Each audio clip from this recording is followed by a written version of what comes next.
Arratsaldeon guztioi, atxaldeko ekitaldiari, ekimen publikoari hasiera emango diogu. Ez naiz asko luzatuko, denboraz nahiko larri gabiz, beraz, besterik gabe esatea, oaintze komunikatu bat irakurriko digutela pixkat ekimenaren azalpena eta helburuak edo ulertze aldera eta zabaltze aldera. Eta bestetik, ponentzia edo hitzaldia izango dugula, eta horretarako Hernando Calvo Espinaren hitza entzunga izango dugu, Hernando Calvo Espina bera mintzatuko digula. Bera oso ondo irudikatzen du azken finean Kolonbiaren errealitatea zein den, preso politikoa izan da, tortura bera jaso izan du, eta Euskal Herrian ezagutzen ditugun hitz guzti horiek, exilioa ere tokatu egin zaio. Ointze bea Frantziako estatuan bizi da, kasetaria da bera, kasetari lanetan jardunean aurkitzen dugu askotan, rebelión edo Le Monde Diplomatique komunikabideetan, eta baita ere liburu asko eta asko baitugu irakurtzeko bere izenean, besteak beste, Euskal Herriko ere editorialekin ateratakoak Txalaparta adibidez. Vamos a dar comienzo al acto público, a la charla. Antes de que nos lean un comunicado explicándonos un poco los objetivos de la charla, o sea, de los encuentros en sí, quería presentaros brevemente al ponente. Digo brevemente porque andamos bastante mal de tiempo, entonces, pues sé que intentaré hacerlo lo más rápidamente posible, pero hay mucho de lo que hablar. A poder ser, dejaremos un tiempo para preguntas, pero si no, contaremos con, pues a lo largo de estos días con diferentes oportunidades, mañana mismo en Guernica, por ejemplo, para poder compartir y para poder hacer preguntas. Y decía un poco en euskera también que Hernando Calvo Espina, quien nos hablará a continuación, resume, ¿no? Tanto en su vida como en su currículum, lo que es la realidad colombiana, ¿no? La realidad de las retenciones arbitrarias, la realidad de las torturas, la realidad de los presos políticos y sobre todo la realidad del exilio, ¿no? Del exilio donde, que le toca todavía actualmente desde el Estado francés, y que son palabras también que en Euskal Herria nos quedan bastante cerca, ¿no? Palabras y realidades que nos quedan bastante cerca también en este país. Son numerosos los libros también que ha escrito Hernando, entre otros, sacados también o editados también por editoriales vascas como Txalaparta, y que en cualquier clic podéis encontrar o podéis ver a mano. Entonces, sin más, no nos demoramos y le doy la palabra a Hernando. Perdón, sí, antes había dicho que quería presentar, pero antes nos leerán un comunicado un poco marcando los objetivos del programa. Muy buenas noches. El momento histórico que vive actualmente Colombia abre una luz de esperanza a este largo túnel de violencia que hemos tenido que padecer las y los colombianos como consecuencia de la aplicación del régimen de terrorismo de Estado. Nosotras y nosotros, hijos de esta dura violencia, no hemos conocido un solo día de paz en la patria. Violencia que además nos ha obligado al destierro, al exilio, a vivir lejos de nuestras familias, nuestros amigos, nuestras organizaciones sociales, abandonarlo todo por habernos atrevido a ser líderes sindicales, miembros de alguna asociación o partido político de izquierda, defensores y defensoras de los derechos humanos, dirigentes campesinos, estudiantiles, comunales, indígenas, afrodescendientes, en conclusión, por habernos atrevido a ponernos a la barbarie, a exigir nuestros derechos, por habernos atrevido a soñar. Es por eso que nosotras y nosotros vemos y vivimos con entusiasmo el proceso de conversaciones que se adelantan en La Habana, Cuba, entre el gobierno de las FARC y la insurgencia de las FARC, al igual que el inicio de conversaciones con el ELN en Ecuador y la disposición expresada por el EPL.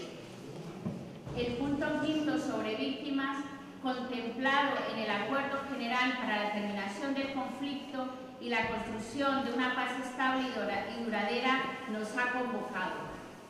Las y los exiliados, perseguidos y perseguidas por el Estado y el paramilitarismo colombiano, nos consideramos víctimas directas del conflicto y por ello hemos venido adelantando una serie de discusiones para analizar nuestra situación y constituirnos en sujetos políticos en reclamo de nuestros derechos humanos conculcados por el Estado colombiano y su brazo paramilitar.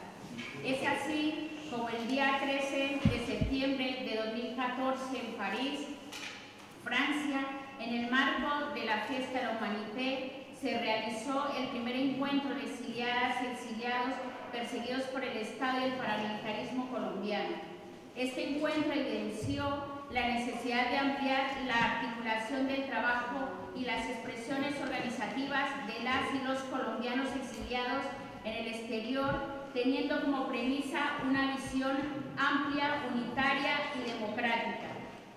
Igualmente, se hizo hincapié en el momento histórico que amerita que desde el exilio y en el exterior se impulse y apoye el gran movimiento social por la paz, donde una de sus expresiones viene siendo el proceso de asambleas constituyentes por la paz con justicia social que se adelanta en todo el territorio nacional y que son una expresión de construcción democrática que buscan abrir y consolidar espacios de deliberación y participación política. Las constituyentes por la paz se conciben como una vía adecuada para generar transformaciones profundas en el país y de esta manera el poder constituyente, el pueblo, es decir, nosotros, tenemos el derecho a ser escuchados y escuchadas, a participar de todas las decisiones trascendentales de la patria. Las constituyentes por la paz están dirigidas a la promulgación de mandatos populares por sectores, gremios, veredales, barriales, municipios y regiones, como expresión soberana del poder constituyente popular que concede las demandas por la solución política y la paz con justicia social. En este contexto, las constituyentes por la paz también son un espacio idóneo en el exterior donde las y los exiliados podamos ejercer el soberano derecho como constituyente primario, derecho que a pesar de haber sido obligados y obligadas a abandonar la patria, no hemos perdido, por el contrario, consideramos que desde el exterior podemos contribuir a la consolidación de una solución política y la construcción de una paz estable y duradera. Asimismo, esta constituyente por la paz en el exilio apuesta a coadyuvar en el fortalecimiento de una real política para las víctimas que sea mandatada desde las mismas víctimas y en el caso específico lo referente a los y las exiliadas perseguidas por el Estado y el paramilitarismo con justicia, verdad, reparación, garantías de no repetición y un digno retorno a nuestra patria. Las constituyentes por la paz con justicia social deberán concluir con proclamas del pueblo colombiano construidas de manera colectiva en una gran Asamblea Nacional Constituyente por la solución política y la paz con justicia social en Colombia. Igualmente deberán servir como insumo para que en la eventual aprobación de un pacto social por la paz con justicia social y democracia que surja de las conversaciones con la insurgencia colombiana sea el elector, el constituyente primario, quien la ratifique en una Asamblea Nacional Constituyente, elevando los acuerdos a una real política de Estado de obligatorio cumplimiento. También esta constituyente por la paz de los y las exiliadas perseguidos por el Estado y el paramilitarismo colombiano destaca que hoy y mañana justamente en Bogotá se está realizando el encuentro nacional del Frente Amplio por la Paz, la Democracia y la Justicia Social con la consigna por una patria digna para todos, producto de un ascenso de la movilización y articulación de las dinámicas sociales y políticas de los últimos años en Colombia y como un paso importante en la necesidad y la voluntad de la unidad democrática de las expresiones políticas y sociales del país. Compañeras, compañeros, exiliados políticos, venimos de diferentes países representando un sinnúmero de organizaciones y realizando un gran esfuerzo por estar aquí y apostarle a la paz con justicia social. A nombre del grupo organizador les damos la bienvenida. Y rápidamente paso, como mañana tendremos un día bastante arduo, puesto que estamos apostando a la construcción de ese país que tanto anhelamos, decirles que a las 9 de la mañana empezaremos la plenaria en Bolívar, por lo tanto, luego los compañeros que están coordinando la logística informarán de los horarios de recogida y de salida. A las 9, de 9:30 tendremos la plenaria, posteriormente vendrá la sesión de las 3 comisiones y a las 11:30 tendremos una pausa donde habrá una rueda de prensa donde se irán anunciando los avances en las comisiones. A las 2:30 de la tarde tendremos que estar, por lo cual desde ya les pedimos claridad, puntualidad en el trabajo, porque a las 2:30 tenemos ya el acto político y la comida popular. Muchas gracias y nuevamente bienvenido. Le damos el paso a Hernando Calvo.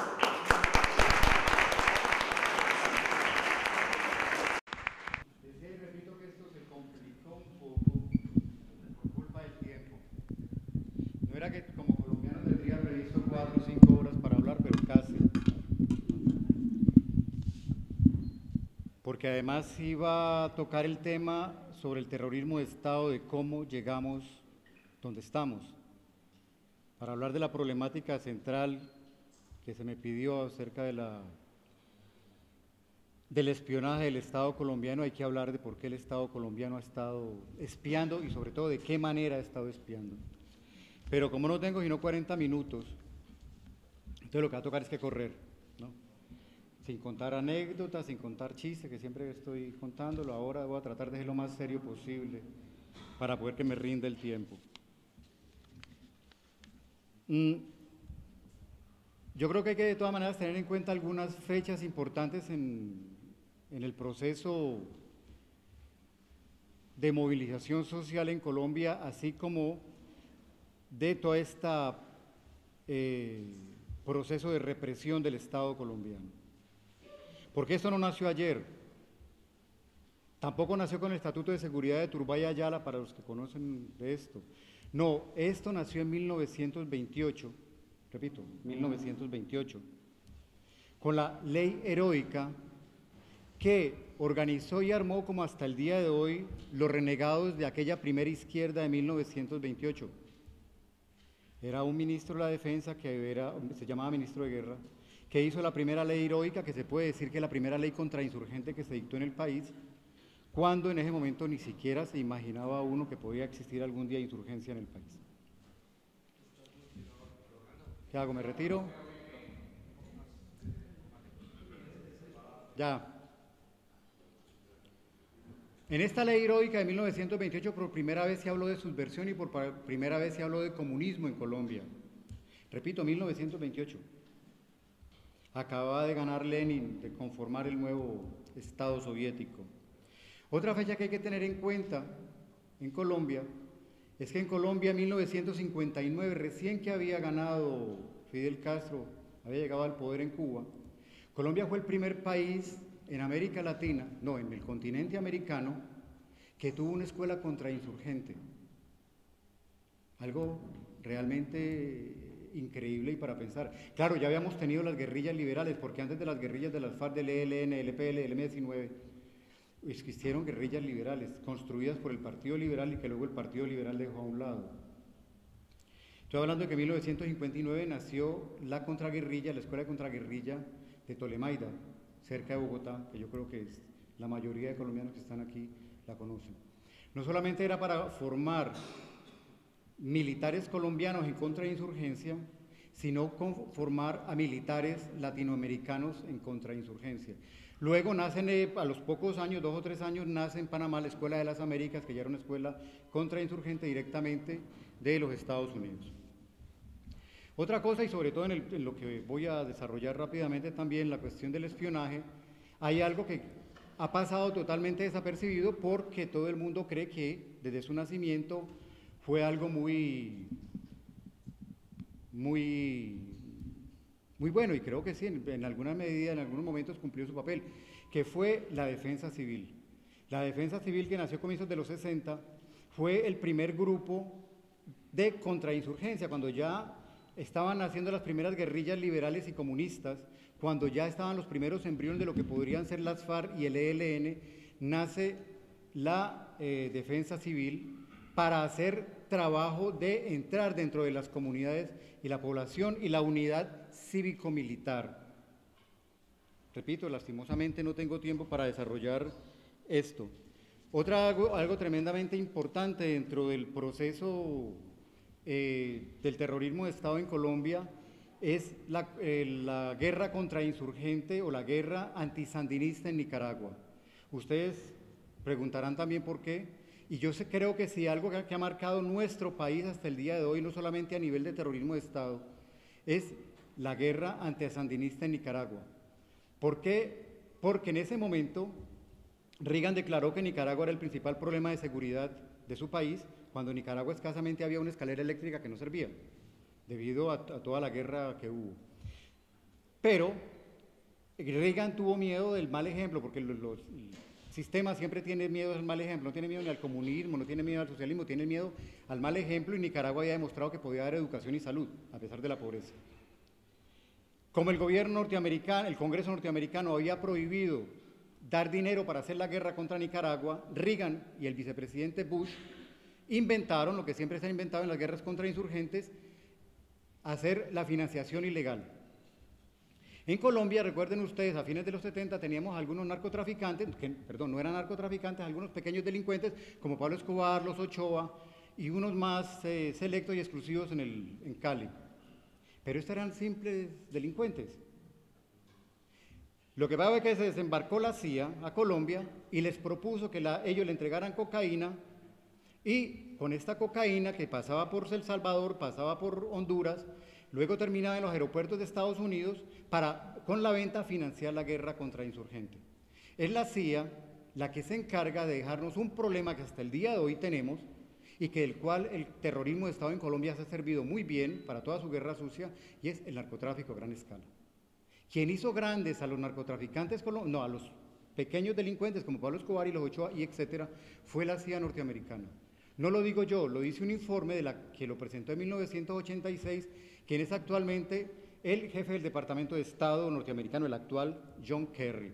Hay un informe que se encuentra en inglés en el internet, donde se muestra todo lo que la CIA hizo y todas las negociaciones que hizo con los supuestos carteles, cuando no habían carteles, que también fue un invento de Estados Unidos, para financiar la guerra contra insurgente en la guerra contra Nicaragua, pero que automáticamente pasó a financiar la guerra contra insurgente en Colombia. Ahora, lo otro, lógicamente, está, antes que eso me había olvidado, fue el nacimiento de las organizaciones guerrilleras en Colombia, donde la primera organización guerrillera que nace en Colombia no fue las FARC, como es la idea que tenemos todos, sino el Ejército de Liberación Nacional, que nació antes de las FARC, y además que fue la primera organización guerrillera en Colombia que nace con la idea concreta de tomarse el poder. Las FARC nace como una organización de autodefensa campesina, y es después, en un año después, que también toma dentro de sus principios el deseo de la toma del poder por las armas. Después nacerían el EPL y luego el M-19 y todo esto. Hasta ahí llegó la historia que iba a desarrollar sobre cómo llegamos a todo esto. A fines de los años, o a mediados de los años 80, sobre todo después del tremendo episodio, terrible episodio que pasó en Colombia en el Palacio de Justicia, recuerden ustedes, en 1985, en noviembre de 1985, muchos colombianos ya habían tenido que salir por la represión, sobre todo a partir de la represión de Turbay Ayala, ¿no?, con su estatuto de seguridad, pero esto hace salir muchos más colombianos de izquierda del país. La mayoría, dado su activismo que tenían y dada la manera de trabajar de ellos, eran del M-19. En Europa nos encontramos, yo los encontré a ellos, llegué aquí en Europa en 1986, la primera organización que comenzó a hacer trabajo de solidaridad, de denuncia, fue el M-19, las personas que llegaron del M-19 en esa época. Poco después, ustedes recuerden, nace la Unión Patriótica, viene nuevamente la matazón contra los compañeros de la Unión Patriótica y muchos tienen que salir porque en Colombia, recordemos, hay tres opciones para las personas que quieren una sociedad nueva, que presentan un proyecto diferente, alternativo a lo que lo presenta el sistema, y es o se deja matar, o se va al exilio, o se va para el monte con la guerrilla. No hay otra opción, o simplemente se olvida de todo y se dedica a vivir la vida que tiene todo el derecho. Entonces es con el M-19, y repito, después se sumarían muchos compañeros de la Unión Patriótica, pero es con el M-19 sobre todo, que comienzan los primeros grupos de solidaridad con Colombia muy bien organizados en Europa. Y automáticamente el gobierno, ya que es su trabajo, es su tarea y para eso los colombianos pagan impuestos, organizó también los grupos de infiltración al M-19 y a estos grupos de solidaridad. Fueron grupos de solidaridad que trabajaron muy bien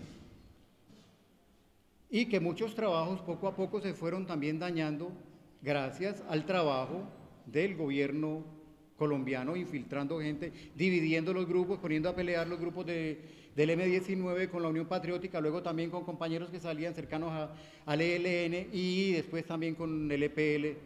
Todas esas divisiones, muchas de ellas, además de los vicios propios de la izquierda, eran un trabajo del gobierno colombiano. Pero primero, ante todo, era el sectarismo propio que ha tenido la izquierda y las organizaciones guerrilleras en Colombia. En Europa, en esos momentos, quien estaba organizado y lo cual los colombianos aprendimos a trabajar fue de los argentinos, de los uruguayos, de los paraguayos y de los chilenos. Luego estarían los nicaragüenses y los salvadoreños. De ellos no se quiso aprender, sobre todo las personas, porque yo no he sido militante, fui muy poco tiempo militante de la solidaridad, pero nunca he sido militante de una organización política, aunque a todos los quiero y da la suerte que ahí todos me quieren. Pero nunca aprendimos de cómo se manejaba la solidaridad, qué cuidado había que tener dentro de la solidaridad. No nos preocupamos de aprender de los nicaragüenses ni de los salvadoreños, que realmente organizaron unos grupos muy fuertes de solidaridad y eran grupos de un trabajo diplomático muy bien realizado. Pero bueno, ahora nos vamos a lamentar de lo que no fue. Para venir al momento, eso de andar con el tiempo contado sí es terrible. Hay una particularidad y es mi preocupación ahora con esto de los diálogos en La Habana y los diálogos que hay en el Ecuador con el ELN, no sé dónde se estarán los contactos con el EPL, y es que desde los primeros diálogos que se realizaron en Colombia, que también ya eran con el M-19 y con las FARC, en el tiempo de Belisario Betancur, ¿qué hizo el gobierno colombiano? Negociar, hablar de paz como se está hablando ahora, aunque con Belisario Betancur se habló de paz todo el tiempo. El tipo mandó a pintar palomas de paz por todo el país, mientras estaba bailando joropos y bailando cumbias y vallenatos. Mientras eso pasó y hizo salir a muchos dirigentes de la guerrilla y a muchos militantes de la guerrilla que estaban, y a muchos dirigentes políticos y sindicalistas que estaban en la cárcel, los compañeros lo que hicieron fue bajar la guardia porque íbamos para la paz. Estoy hablando de Belisario Betancur. El sistema colombiano, que ha aprendido de la represión, estoy hablando desde 1928, no bajó la guardia. Lo que hizo fue lo que desgraciadamente tenía que hacer, fue vigilar a todo el mundo. Llegó Belisario Betancur y comenzaron esta cosa terrible que se llama las detenciones, desapariciones y los asesinatos de los sicarios, de personas desconocidas, pero que eran tan desconocidos que siempre terminan entrando a los puestos de la policía o a los batallones militares. Estamos hablando de un tipo que, si creo que hay un tipo que ha hablado de la paz en Colombia, ha sido Belisario Betancur. Así murieron muchos compañeros de las guerrillas que habían acabado de salir de las cárceles, pero también cantidad de sindicalistas, porque se creía que iba a llegar la paz en Colombia y nos hemos dado cuenta que todavía estamos hablando de la paz y estamos hablando de Belisario Betancur en 1990, creo, 80 y cuánto ya.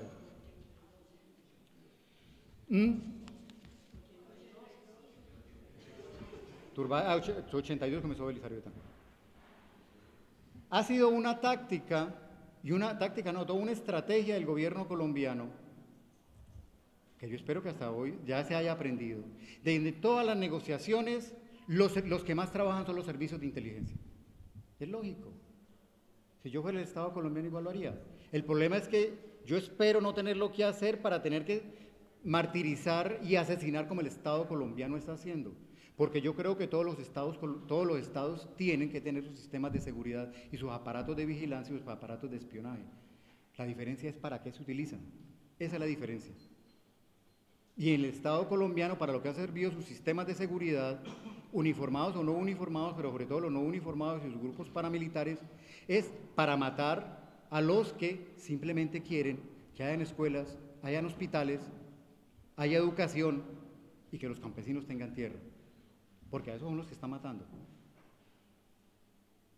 Y me adelanto para decir que la mayoría de colombianos, por si de pronto algunas personas de aquí no lo saben, sobre todo las personas vascas o del Estado español, no han sido en esta mortandad tan terrible, en este genocidio tan terrible que existe en Colombia, desde hace ya ni sabemos cuántos años, no han sido los guerrilleros la mayoría de víctimas o de caídos en combate.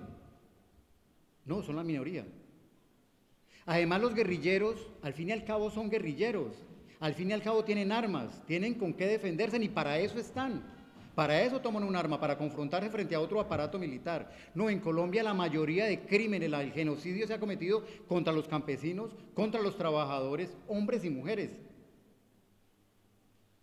Hasta hace poco uno miraba y sobreponía el plano de Colombia con donde estaban las grandes masacres de Colombia, de colombianos, y no era donde existían guerrillas, no era donde las FARC o el ELN eran más fuertes, no, donde han existido la mayoría de matanzas, es donde están las grandes transnacionales, los proyectos de las transnacionales, son campesinos humildes, son trabajadores humildes. Entonces, repito, el gobierno colombiano tiene todo el derecho de crear sus servicios de seguridad, que históricamente los ha tenido como lo tiene todo el sistema, es para qué los ha utilizado. Y sobre todo, y avanzando a grandes pasos, porque también los quiero escuchar a algunos de ustedes con sus experiencias, es el señor Uribe, que para mí ese tipo es un enfermo mental, no le puedo dar otra connotación a este hombre, es un enfermo mental, vino y sobre todo con ni sé cómo tratar a ese tipo, sobre todo después de que el presidente Chávez llega al gobierno y comienza a transformar el país. Y el señor Uribe se da cuenta que tiene un gran problema al otro lado de la frontera y que tiene que sus planes contra insurgentes de acabar con las FARC, porque para él el único problema que tiene Colombia son las FARC. Y entre paréntesis, yo estoy seguro que si se acaban las FARC y se acaba el ELN, van a nacer otras organizaciones guerrilleras porque los problemas están ahí completicos como por lo que nacieron estas organizaciones guerrilleras. Pero Uribe llega a la presidencia, se encuentra con el señor Chávez a un lado, con otros presidentes que estaban proponiendo algo diferente en otros países de América Latina, y no podía, con esta rabia, este rencor que tiene contra la guerrilla, sobre todo contra las FARC, no podía dejar que el pueblo colombiano mirara que habían otras posibilidades de salir de ese sistema por la vía electoral, como lo hizo Chávez. Y arma unos equipos de seguridad y le da un poder tal a la contrainteligencia del militar colombiana, pero sobre todo al Departamento Administrativo de Seguridad DAS, que es una entidad que depende directamente del presidente, que es la policía política, para que comience a perseguir y a vigilar a nosotros, los colombianos en el exterior, que muchos no han tenido nunca una militancia política y muchos no han tenido una militancia, no hemos tenido una militancia guerrillera, pero que simplemente criticábamos el gobierno de Colombia, no solamente con el señor Uribe, sino desde antes. Y antes de que me olvide, quiero decir, el gobierno del presidente Uribe invierte tanto dinero en el DAS, invierte tanto dinero también en el servicio de contrainteligencia del ejército para ubicarlo en muchos países, creo que como en 20 o 30 países mandó gente especial, pero sobre todo Europa, y ahora creo, voy a decir por qué creo que sobre todo en Europa. Pero ¿de dónde aparecía este dinero? Este dinero con que se hicieron todo este aparataje de contrainsurgencia, de espionaje hacia Europa, de espionaje en América Latina y hasta en Estados Unidos, ese dinero no fue nunca pasado por el Congreso el Congreso colombiano. Nunca. Fue dinero que viene de la famosa caja negra, el dinero secreto. ¿Y de dónde vino? Pues del narcotráfico. Del narcotráfico, porque el DAS y todo el trabajo contrainsurgente y de espionaje que el DAS realizó, la mayor parte se financió con dinero del narcotráfico, que era el mismo dinero que le estaban dando los grupos paramilitares. Porque el primer grupo narcotraficante en Colombia desde hace un buen rato son los paramilitares. Es el primer grupo narcotraficante, no hay otro. ¿Y por qué los paramilitares son los narcotraficantes?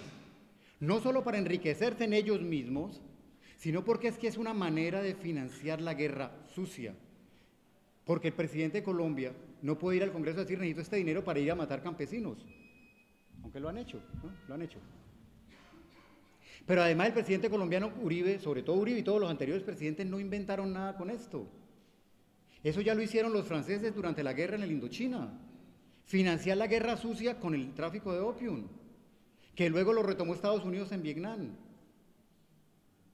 O sea, eso no lo inventó los colombianos. Pero eso sí, lo que fue la guerra contrainsurgente, el paramilitarismo y el financiar la guerra sucia con el narcotráfico, en Colombia sí ha sido de la manera más perfecta que yo he visto hasta el día de hoy. De ahí para allá, para mí ya es una cuestión de ciencia ficción si algo más inventa. Pero es tan así que nadie se preocupa. Yo le pregunto a ustedes cuántos han sabido de que la mayor parte del dinero con que nosotros hemos sido aquí vigilados venía del dinero de la caja sucia del señor Uribe y que ese dinero viene del dinero del narcotráfico que le pasaron los paramilitares? ¿Quién sabía eso? ¿Y en Colombia quién lo dice? Pero es que además no es solamente eso, pero es que en Colombia ni los muertos son problema. Y no solamente es que los muertos no son problema, es que todo el mundo sabe lo que es Uribe.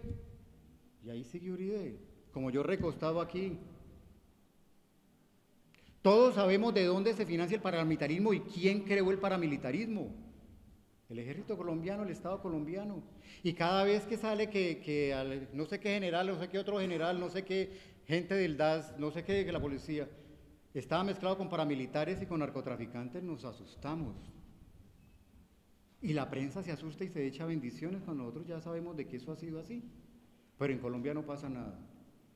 En Colombia lo único que pasa, algo importantísimo, es cuando la selección Colombia gana. O pierde. No hay pierde. Si gana o pierde hay muertos de todas maneras.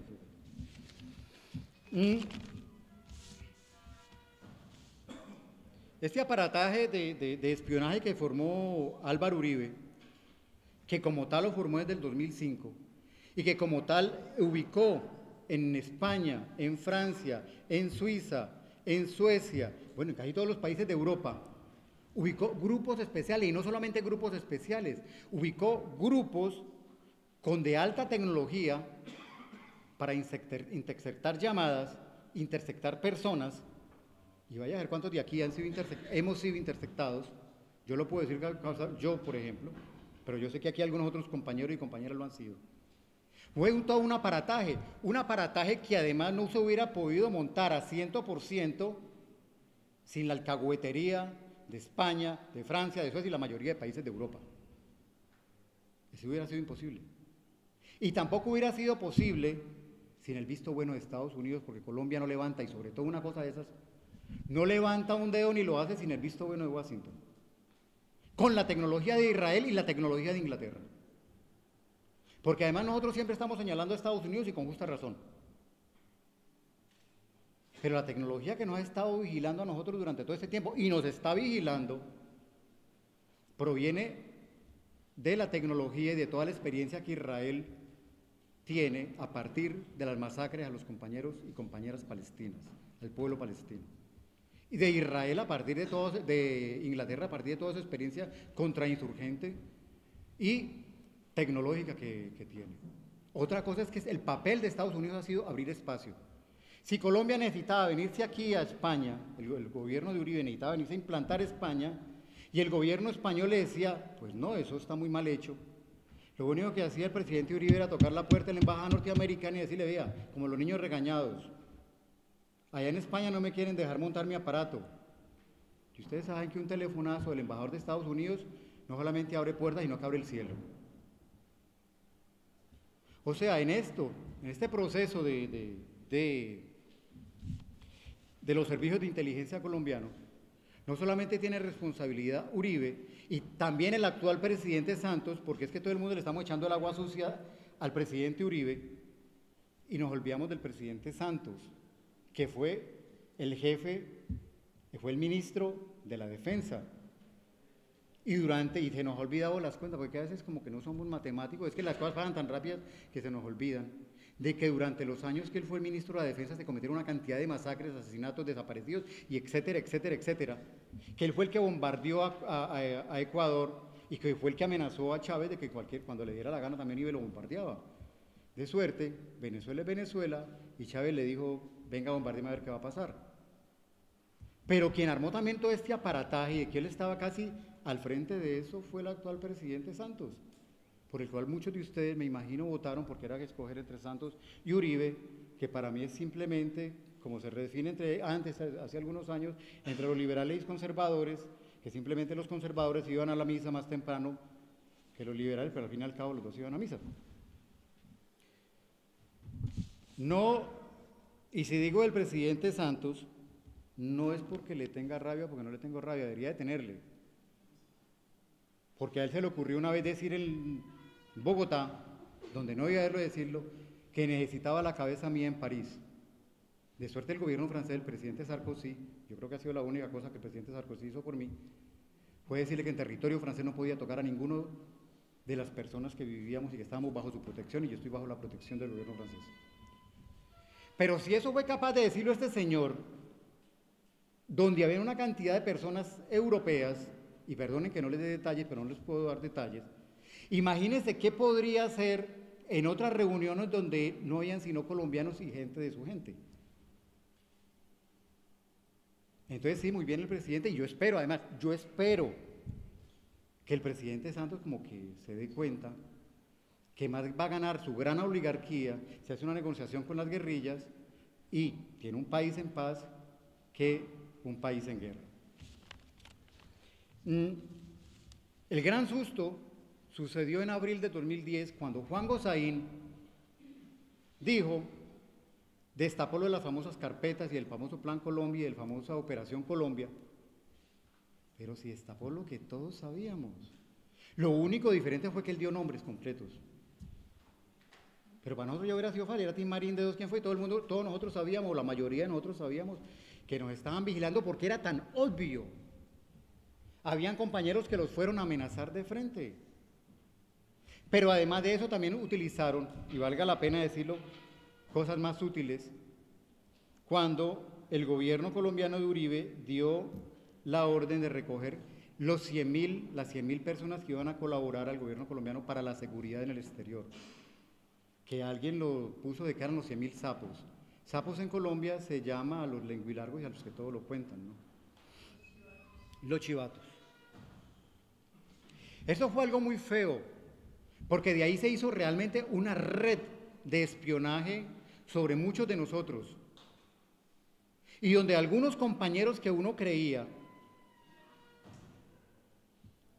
de una u otra manera entregaron la información no tan trascendental, porque uno aquí afuera no maneja información trascendental, pero que entregó información que a los servicios de inteligencia colombianos y a la CIA le sirve mucho, porque si no lo saben, los servicios de información no necesitan ni muchas fotos, ni muchas pruebas, necesitan una o dos palabras para hacer una historia.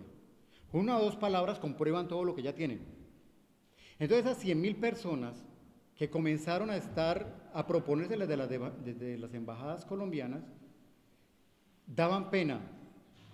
¿Por qué? Porque lo que se le ofrecía en las embajadas colombianas era ayudarles a tener documentos de identidad o documentos legales en España, en Francia, en toda Europa.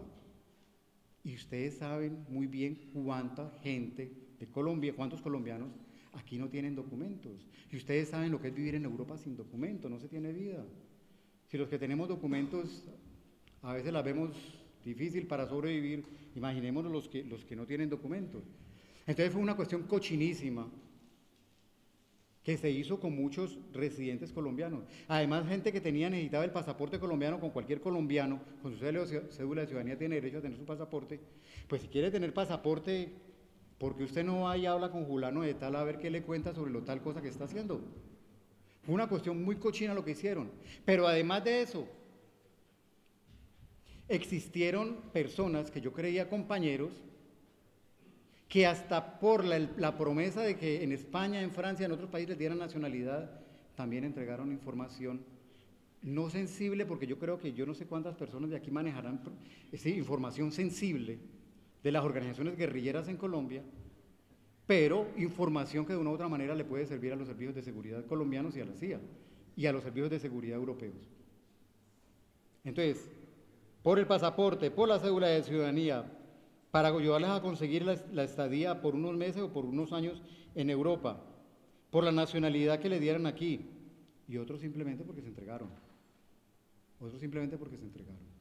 A eso se sumó, y el gobierno, y ya con esto voy a terminar, se sumó algo que benefició tremendamente a Ingrid Betancourt, y fue la retención, o secuestro, como ustedes lo quieren llamar, de la señora Ingrid Betancourt.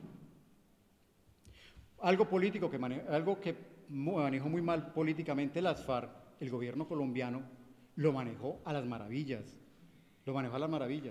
pero es que tenía cómo manejarlo muy bien. Tenía como asesores a los israelíes y a Estados Unidos. Imagínense ustedes. En un momento dado, habían dos grupos que eran, de un lado, Estados Unidos, Bogotá, Israel, Inglaterra.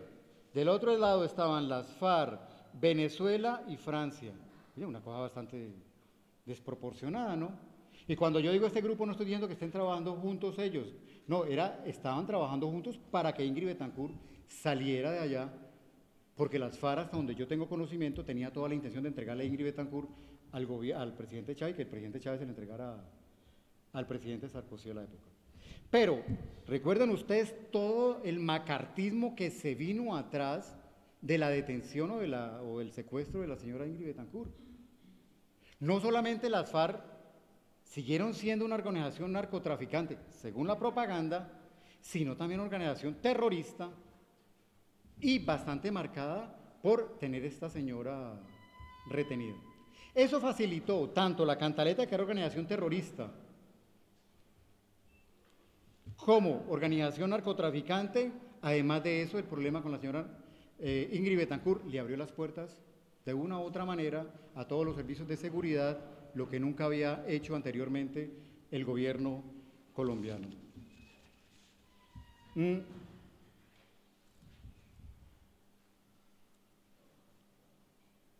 Existieron en ese momento sindicatos europarlamentarios, sindicatos europeos, europarlamentarios, personas de ONGs, toda aquella persona que tenía relación con Colombia fue investigada, fue vigilada.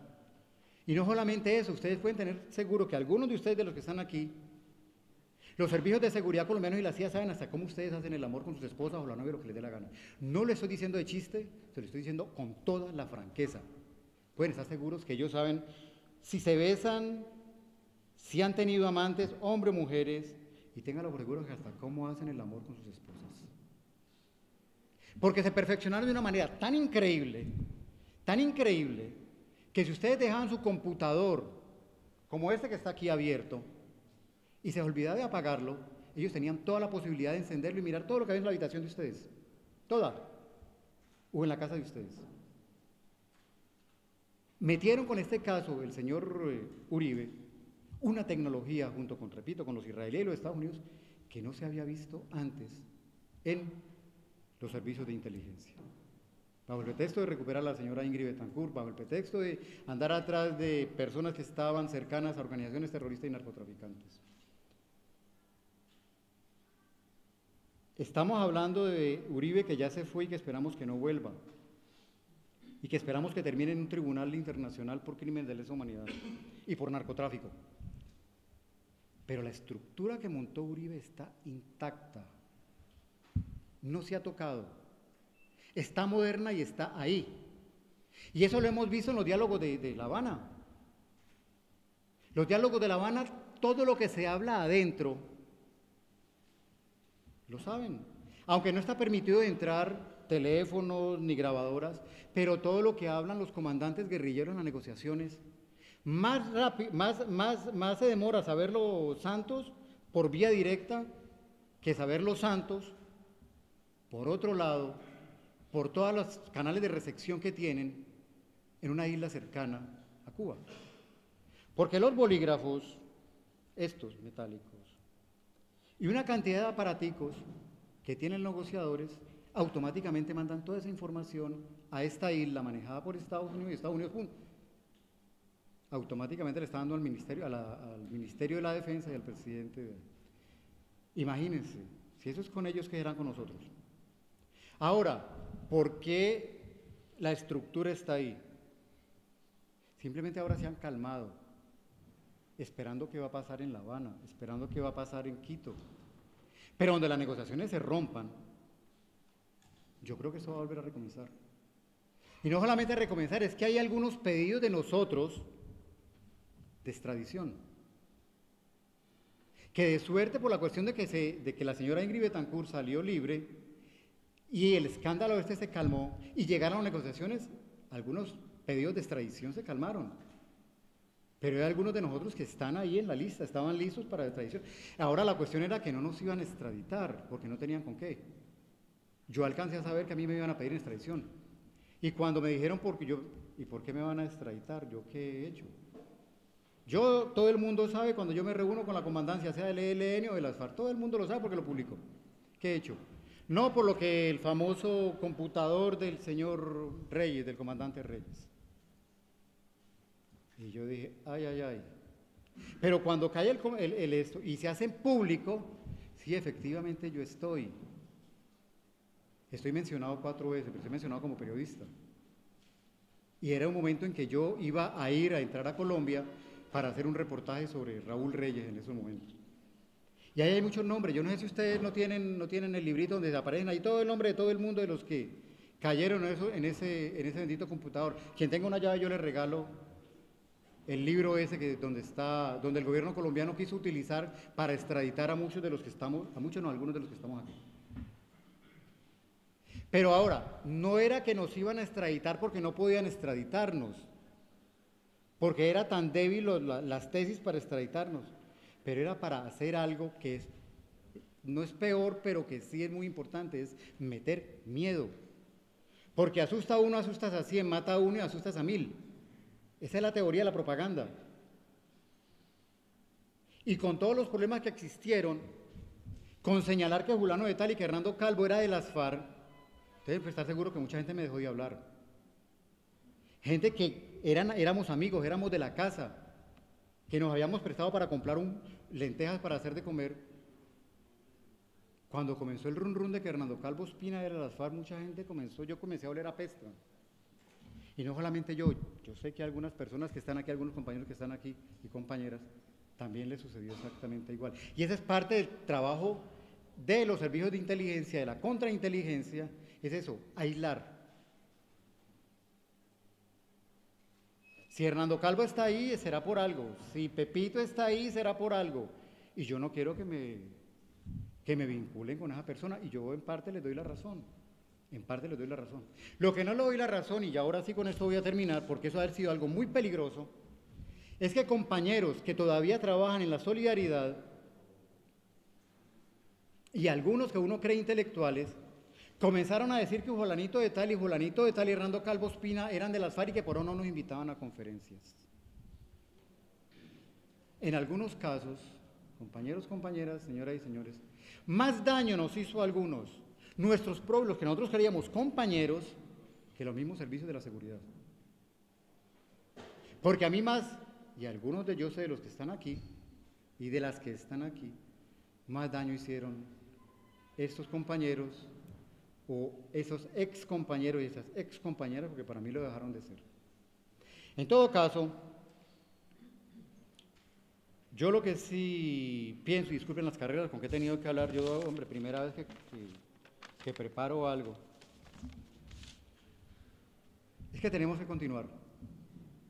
El enemigo no puede lograr su trabajo principal, que es asustarnos. Ese es su trabajo principal. El trabajo de contrainteligencia no es tanto buscar información, porque repito, yo no sé cuál de nosotros aquí maneja información sensible que le pueda ayudar a agarrar a un comandante guerrillero. Es posible, no es posible, todo es posible en esta vida. Yo no creo, por el lado mío. Pero sí es asustarnos, sí es que nos aíslen. Y eso es de las cosas más peores que hay. Que aíslen a tal compañero, que aíslen a tal compañera y que lo dejen solo. Y que nadie más quiera participar de la solidaridad y denunciar el terrorismo de Estado en Colombia por temor. Cuando eso ocurre, como ha ocurrido, el Estado colombiano ha ganado.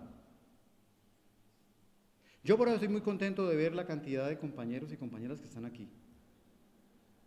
Porque aunque yo no participo de la militancia como ustedes, y los felicito y los admiro por el trabajo militante que ustedes hacen, porque yo no lo hago, lo hice, y llegó un momento que dije, no lo hago más.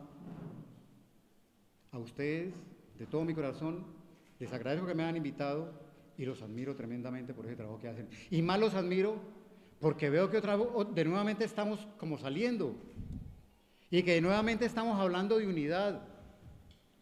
No de unidad entre las organizaciones guerrilleras, que creo que ya las tienen. No, de unidad de esa gente que está afuera, pero sobre todo de los que están adentro y que nosotros somos un reflejo de lo que está pasando adentro.